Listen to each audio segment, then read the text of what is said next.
Good seeing everybody here for the first day of training camp, first day of practice, and it was a good day. The fans, the energy, the effort of the guys, the intentionality of them. It was really fun, and it's a start. It's a beginning of a ramp-up period. Jerseys, helmets, tempo being what it is. I thought it was very sharp today, and we'll go forward from here. It's our beginning. Our goal right now, get better every day. What questions do you have? Hey, John, you were told Lamar was having with an illness. Any other details you can give us? Really no details. He just started getting sick yesterday, midday. He was in the meetings, started getting sick. It got kind of not good, so tried to get in today and get rest and then get fluids and things. It just wasn't good, and so he was sent home by the docs. When do you expect him back, John? It's sickness. When he feels better, when he's not sick anymore. Yeah. Last year, typically was very high penalty to the offensive line coaching. Same thing with Josh Jones. You see him running a couple of laps in this.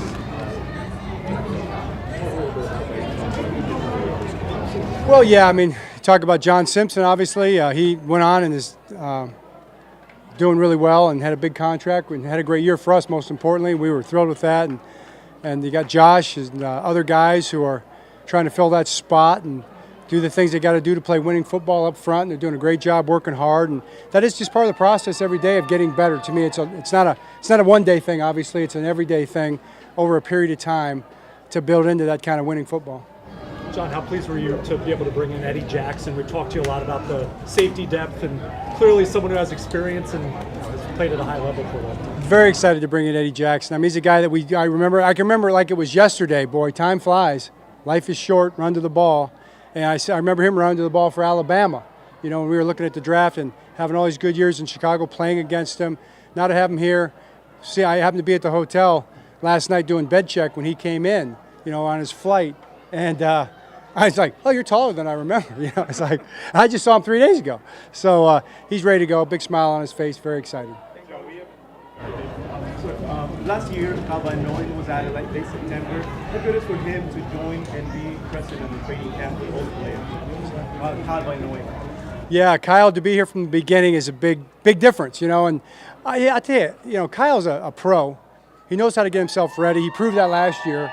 But then also the fact that he's a leader. And having him on board as a leader from the beginning is a big plus for us. John, when you have the first full team meeting, what was kind of your message? Did you have a prevailing message to the team? Yeah, there's always a prevailing message and a couple stories and kind of set the tone. But this year, probably as much as anything, it was vision and it was standards, and the ability to meet the standard and raise the standard. And the vision that we're working into in a lot of different areas. Had a chance to talk to different guys individually and continue to do that about their vision. And it's amazing how aligned we are person to person. So as a coach, you look for that. Coach Owen Wright had a lot of reps today. Who's that? Owen Wright, the guy making the most opportunities, stacking good practices. Just talked to Owen Wright, Todd, yesterday about this. And I said, I think you're going to be a surprise breakout kind of guy. He looks really good. He's in great shape. Looked good last year, and I think he's going to pick up where he left off and try to make a name for himself. John, with the changes to the kickoff rule, What's that? with the changes to the kickoff rule, your background obviously, what's the biggest thing to work on now for that? And do you see it being a separation early on for teams that maybe aren't ready? Well, number one, nobody can really say, because even with the spring league reps, these are different players. So it's going to be a different play than it was in the spring league. Secondly, how's it going to affect us? I don't know either. I'm really hopeful. I'm hopeful that we come out here and we act and look like we know what we're doing. We hope we coach it the right way, and we hope it's an advantage for us first part of the season. So that's what we're going to strive for and do our best. I think that first preseason game, all the fans, we're all going to be watching closely to see what it looks like. A lot of changes, obviously, in the offseason. Hey, this is Ronald McDonald House over here, man. They are enthusiastic, aren't they? I'm having a tough time here, and they're so fired up. But a lot of changes in the offseason, the roster, to coaching staff, and so forth. Obviously, you brought in some guys. How would you describe the level of confidence to not only get back to where we were last year, but to pass that? Yeah, no, great question.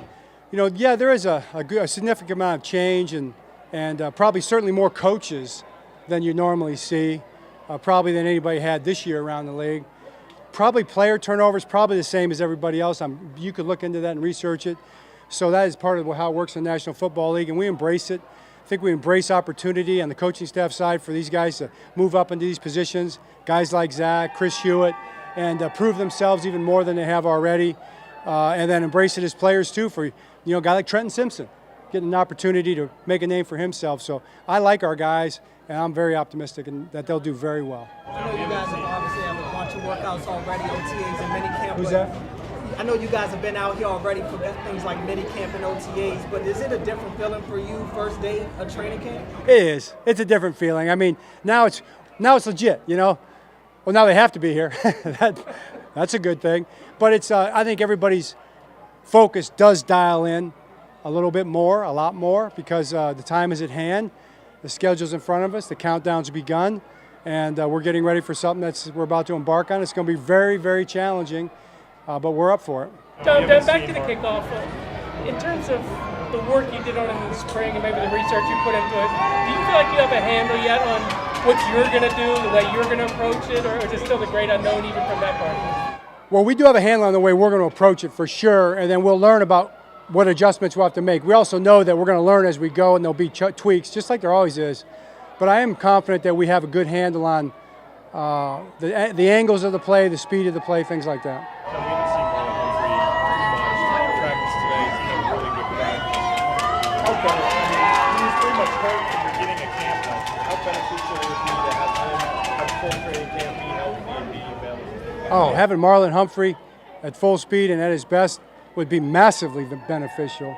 And that's what we expect him to be. I mean, he's in great shape. You saw it today in practice. He looked great.